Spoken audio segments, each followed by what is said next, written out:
Hi friends. आज जो है बिहार पुलिस मद्य निषेध के लिए जीके जीएस का प्रैक्टिस सेट जो ये हमारा 7 होने वाला है। इससे पहले हम 6 प्रैक्टिस सेट कर चुके हैं। यदि वो वाला प्रैक्टिस सेट नहीं देखे हैं तो वीडियो के डिस्क्रिप्शन में टेलीग्राम का लिंक दिया गया है, वहां से जुड़कर पिछले से वीडियो को देख सकते हैं। तो चलिए बिना देरी करते हुए प्रश्न को स्टार्ट करते हैं। तो प्रश्न है कि भारत के अक्षांशीय विस्तार में लगभग कितनी डिग्री का अंतर है। भारत के अक्षांशीय विस्तार में लगभग जो है कितनी डिग्री का जो है कि अंतर है। तो वो भारत के अक्षांशीय विस्तार में लगभग 30 डिग्री का अंतर है। कितना है? 30 डिग्री का, यानी कि ऑप्शन बी हो जाएगा 30 डिग्री का। तो वो भारत का अक्षांशीय विस्तार जो है कितना है, तो ये 8 डिग्री 4 से लेकर के 37 डिग्री 6 के बीच में है।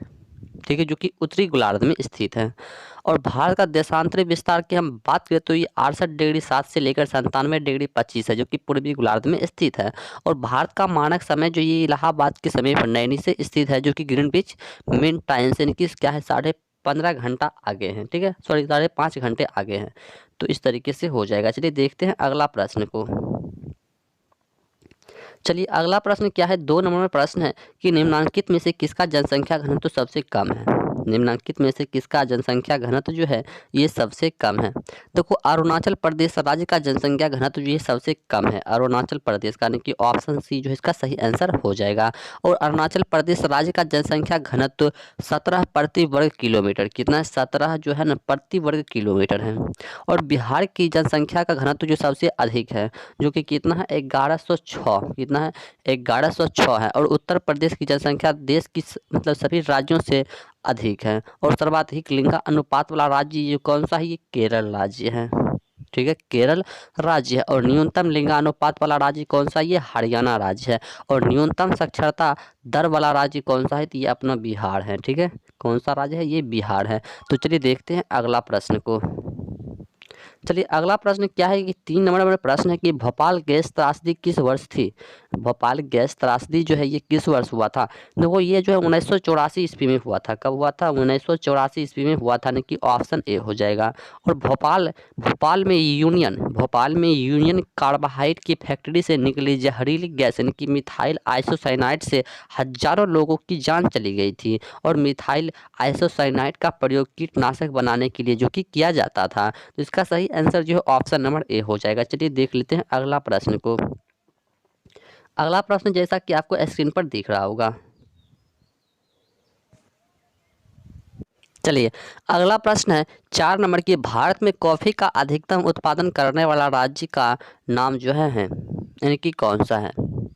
देखो भारत में कॉफ़ी का उत्पादन करने वाला सबसे बड़ा राज्य ये कर्नाटक है, यानी कि ऑप्शन सी हो जाएगा, कर्नाटक राज्य है। और कहवा कहवा का अधिकतम उत्पादन करने वाला राज्य जो ये कौन सा, ये ब्राज़ील, कहवा का। ठीक है, इसे भी याद रखना है, कहवा का उत्पादन करने वाला सबसे बड़ा राज्य ब्राज़ील है। और ब्राज़ील को कहवा का पात्र भी कहा जाता है। ठीक है, चलिए देखते हैं अगला प्रश्न को। चलिए अगला प्रश्न क्या है, 5 नंबर में प्रश्न है कि वायुमंडल में उपस्थित कौन सी गैस परावैंगनिक किरणों को अवशोषित करती है। वायुमंडल में उपस्थित कौन सी गैस जो है ये परावैंगनिक किरणों को क्या करती है, अवशोषित करती है। देखो वायुमंडल में जो है उपस्थित गैस होता है, यानी कि कौन सा गैस होता है, ये ओजोन गैस होता है।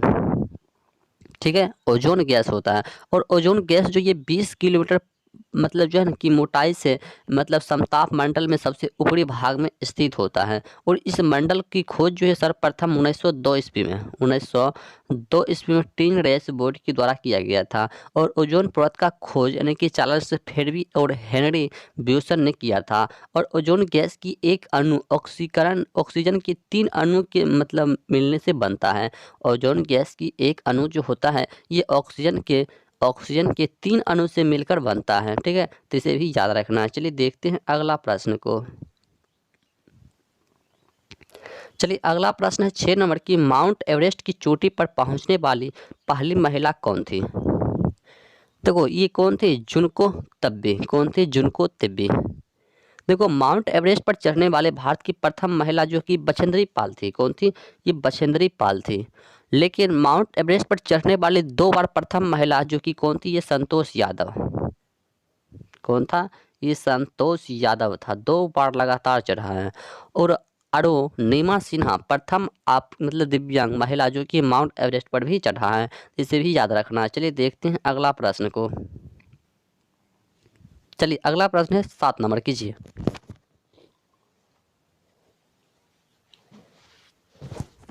7 नंबर में प्रश्न है कि भारत में अधिकतम कृषि योग्य घेरने वाली फसल है। भारत में अधिकतम कृषि योग्य घेरने वाली फसल जो है ये कौन सी है? तो देखो इसका सही आंसर की हम बात करें तो क्या हो जाएगा? चावल हो जाएगा। क्या हो जाएगा? ये चावल हो जाएगा, ना कि ऑप्शन ए हो जाएगा चावल। ठीक है, चावल। और गेहूं क्षेत्रफल और उत्पादन की दृष्टि से दूसरी मुख्य फसल है गेहूं। ठीक है, इसे भी देखो विश्व का मुख्य खाद्य फसल जो कि गेहूं होता है, और दक्षिण पूर्वी एशिया की मुख्य खाद्य फसल चावल है। और चना मध्य प्रदेश में अधिकतम उत्पादन किया जाता है। ये चना जो ये एमपी का क्या है, सबसे बड़ा मतलब उत्पादन क्षेत्र है। ठीक है, तो इसे भी याद रखना है। चलिए देखते हैं अगला प्रश्न को। अगला प्रश्न 8 नंबर की पर्यावरणीय प्रदूषण को किसके द्वारा नियंत्रित किया जा सकता है? किसके द्वारा जो है नियंत्रित किया जा सकता है? देखो इसको जो है ना उपयुक्त सभी के द्वारा जो है नियंत्रित किया जा सकता है, सभी के द्वारा। ठीक है, चलिए देखते हैं अगला प्रश्न को। अगला प्रश्न है 9 नंबर कि भारत सरकार ने भारत रत्न तथा पद्म पद्मश्री की उपाधियां संविधान के किस अनुच्छेद के अंतर्गत जो कि प्रारंभ किया था? बताइए। तो ये अनुच्छेद 18 के तहत जो इसे मतलब किया था, ना कि ऑप्शन बी हो जाएगा। चलिए देख लेते हैं अगला प्रश्न को। अगला प्रश्न है 10 नंबर के राष्ट्रपति को कौन सलाह एवं मतलब मंत्रणा देता है? मंत्रणा देता है राष्ट्रपति को। देखो ये ऑप्शन नंबर क्या हो जाना चाहिए? तो ये ऑप्शन नंबर डी हो जाएगा कि संघीय मंत्री परिषद देता है, ना कि ऑप्शन डी जो है देता है। देखो केंद्र सरकार की एक मंत्री परिषद होती है। ठीक है, और इसे मतलब क्या कहते हैं? तो इसे जो है संघीय मंत्री परिषद कहते हैं। ठीक है, चलिए देखते हैं अगला प्रश्न को। अगला प्रश्न 11 नंबर। चलिए अगला प्रश्न कि भारत में लोकसभा के सदस्यों की अधिकतम संख्या कितनी है? यानी कि 552। कितना है ये? 552 है, ना कि ऑप्शन डी हो जाएगा। लोकसभा की संरचना ये अनुच्छेद 81 कितना?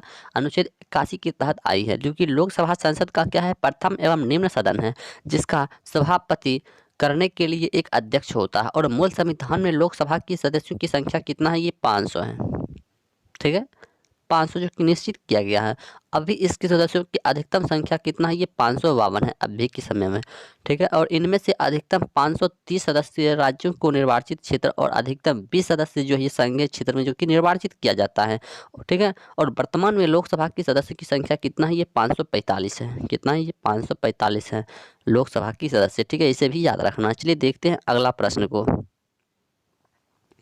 चलिए अगला प्रश्न है 12 नंबर की भारतीय संविधान का अनुच्छेद 51A नागरिकों के मौलिक कर्तव्यों से संबंधित है। किस संविधान संशोधन से इसे लिया गया है? देखो इसे जो है ना क्या कहते हैं? तो 42वां संविधान संशोधन से जो है इसको लिया गया है, कि ऑप्शन बी हो जाएगा।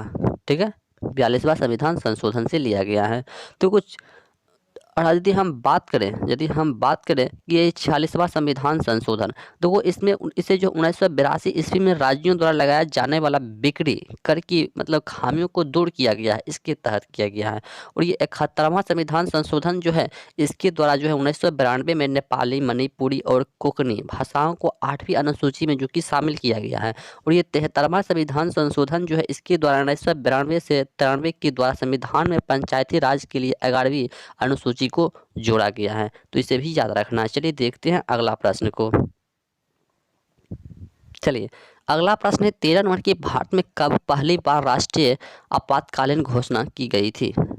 बताइए।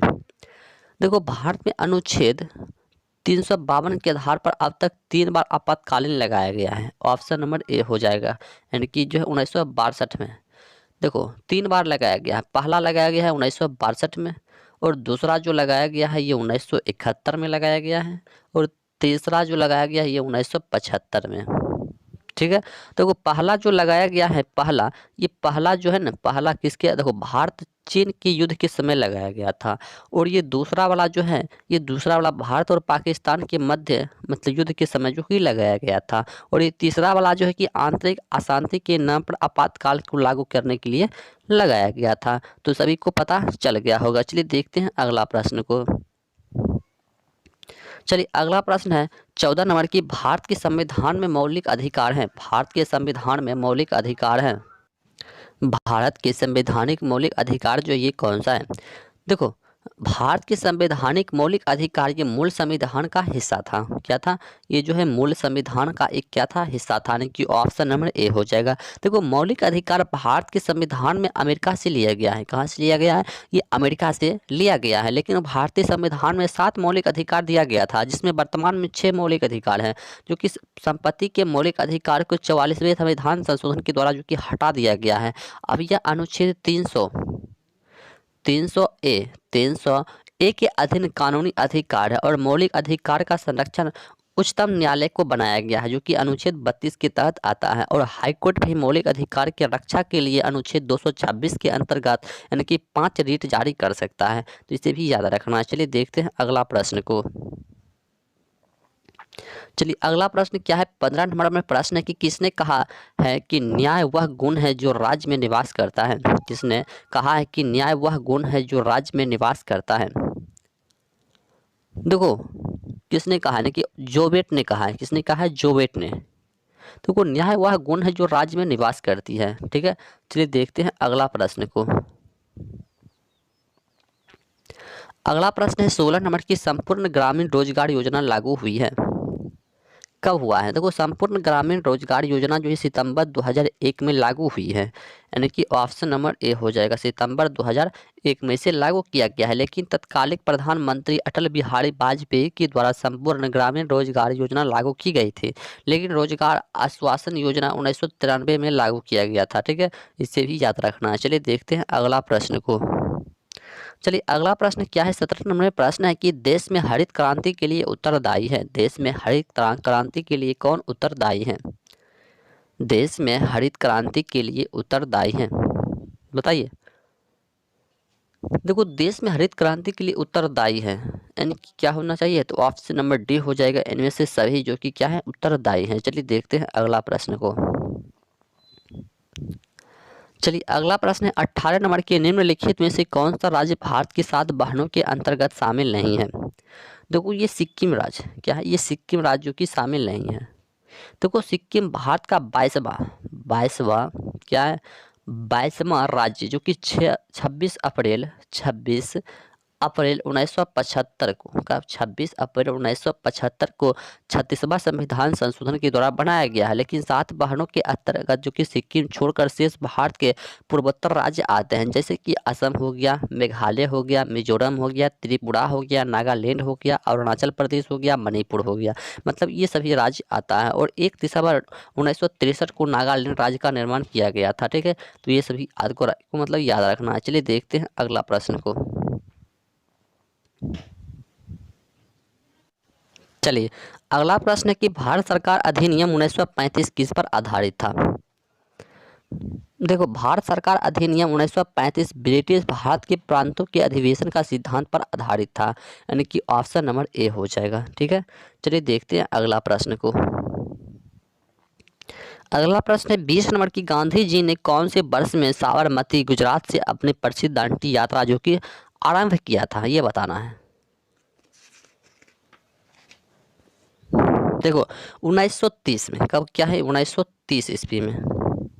ठीक है, देखो 1930 में गांधी जी ने साबरमती के अपनी मतलब दांडी यात्रा शुरू किया था, लेकिन 22 मार्च 1930 को 22 मार्च 1930 को कि साबरमती आश्रम से महात्मा गांधी ने अपने 78 सहयोगी के साथ दांडी मार्च यात्रा जो कि शुरू किया था। और 6 अप्रैल 1930 को डंडरी नामक मतलब तटीय गांव पहुंचकर नामक कानून को तोड़कर नमक सत्याग्रह से संबंधित अवज्ञा आंदोलन जो कि प्रारंभ किया था। ठीक है, तो इसे याद रखना है। चलिए देखते हैं अगला प्रश्न को। अगला प्रश्न 21 नंबर की, सिंधु घाटी सभ्यता अनिवार्य सभ्यता थी क्योंकि? देखो, सिंधु घाटी सभ्यता एक अनिवार्य सभ्यता था क्योंकि यह एक शहरी सभ्यता थी। क्या थी? यह जो है एक क्या थी? शहरी सभ्यता थी, कि ऑप्शन ए हो जाएगा, शहरी सभ्यता। देखो, हड़प्पा सभ्यता का समाज जो ये मित्र आश्रयात्मक थी, जो कि इस सभ्यता का लिपि भाव चित्रात्मक था और घरों के निवास के लिए ग्रिड पद्धति अपनाई गई थी और घरों में दरवाजे तथा खिड़कियों सड़क की तरह न खोलकर पीछे की तरह मतलब खुलती थी। तो चलिए देखते हैं अगला प्रश्न को। अगला प्रश्न है 22 नंबर में कि एक राज्य जहाँ किसी सरकार का राज्य नहीं होता वह राज्य कहलाता है। एक राज्य जहाँ किसी सरकार का राज्य नहीं होता वह राज्य क्या कहलाता है? तो वह राज्य जो है क्या कहलाता है, ये बताना है। देखो वह जो है एनार्की कहलाता है। क्या कहलाता है? एनार्की कहलाता है। ठीक है, चलिए देखते हैं अगला प्रश्न को। अगला प्रश्न कि भारत के किसी राज्य के राज्यपाल बनने वाली पहली महिला कौन है? देखो ये सरोजनी नायडू है। कौन है ये? सरोजनी नायडू है। ऑप्शन क्या है? ऑप्शन नंबर सी हो जाएगा, सरोजनी नायडू। कौन है ये? सरोजनी नायडू। देखो भारत क्या कहते हैं कि प्रथम महिला केंद्रीय मंत्री राजकुमारी अमृता कौर थी, इसे भी याद रखना है। और भारत की प्रथम महिला मुख्यमंत्री सुचिता कृपलानी था। और सुप्रीम कोर्ट की प्रथम महिला न्यायाधीश फतिमा बीवी थी। और उच्च न्यायालय की प्रथम महिला मुख्य न्यायाधीश जो ये लीला सेठ था। और देश की प्रथम महिला सत्र न्यायाधीश ये अन्ना चंडी था। और बिहार की प्रथम महिला मुख्यमंत्री ये राबड़ी देवी था। ये सभी को याद रखना है। चलिए देखते हैं अगला प्रश्न को। अगला प्रश्न है कि पाकिस्तान से लगे सीमाओं वाला भारतीय राज्य कौन सा है?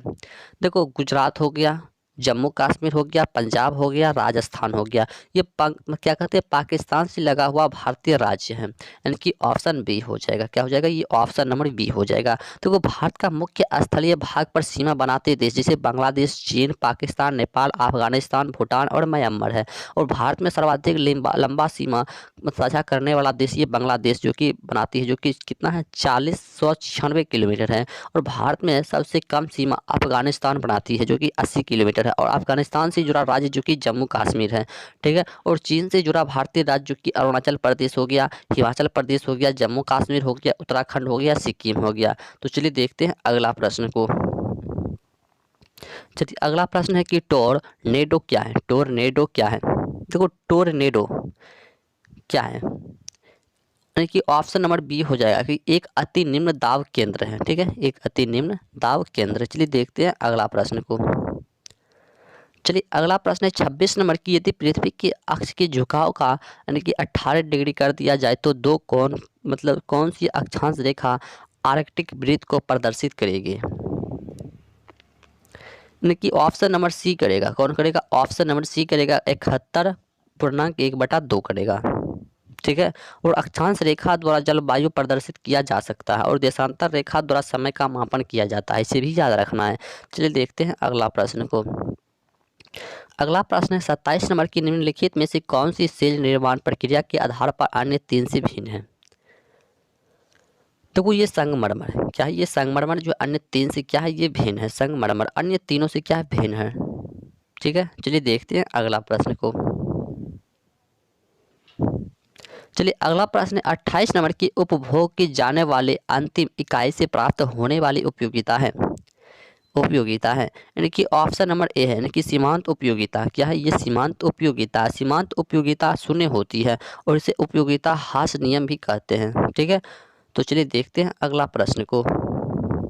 चलिए अगला प्रश्न क्या है? तो अगला प्रश्न है 29 नंबर की, राष्ट्रीय सुरक्षा का दायित्व इनके ऊपर है। देखो राष्ट्रीय सुरक्षा का दायित्व, राष्ट्रीय सुरक्षा का दायित्व इनमें से किसके ऊपर आता है? देखो ये ऑप्शन नंबर डी यानी कि कैबिनेट मिशन के तहत आता है। ठीक है, और संसदीय प्रणाली में सामूहिक उत्तरदायित्व का बल दिया गया है। ठीक है, और क्या कहते हैं? कैबिनेट के प्रधानमंत्री कैबिनेट के प्रधानमंत्री होते हैं। ठीक है, और कैबिनेट द्वारा ही सभी महत्वपूर्ण निर्णय भी लिया जाता है। और कैबिनेट शासन रूपी गाड़ी के इंजन होता है, जो कि कैबिनेट सचिव भारत के सबसे बड़ा प्रशासक भी होता है। ठीक है, तो यदि वीडियो अच्छा लगा हो तो चैनल को लाइक एंड सब्सक्राइब जरूर कर लें। मिलते हैं नेक्स्ट वीडियो में, तब तक के लिए जय हिंद जय भारत।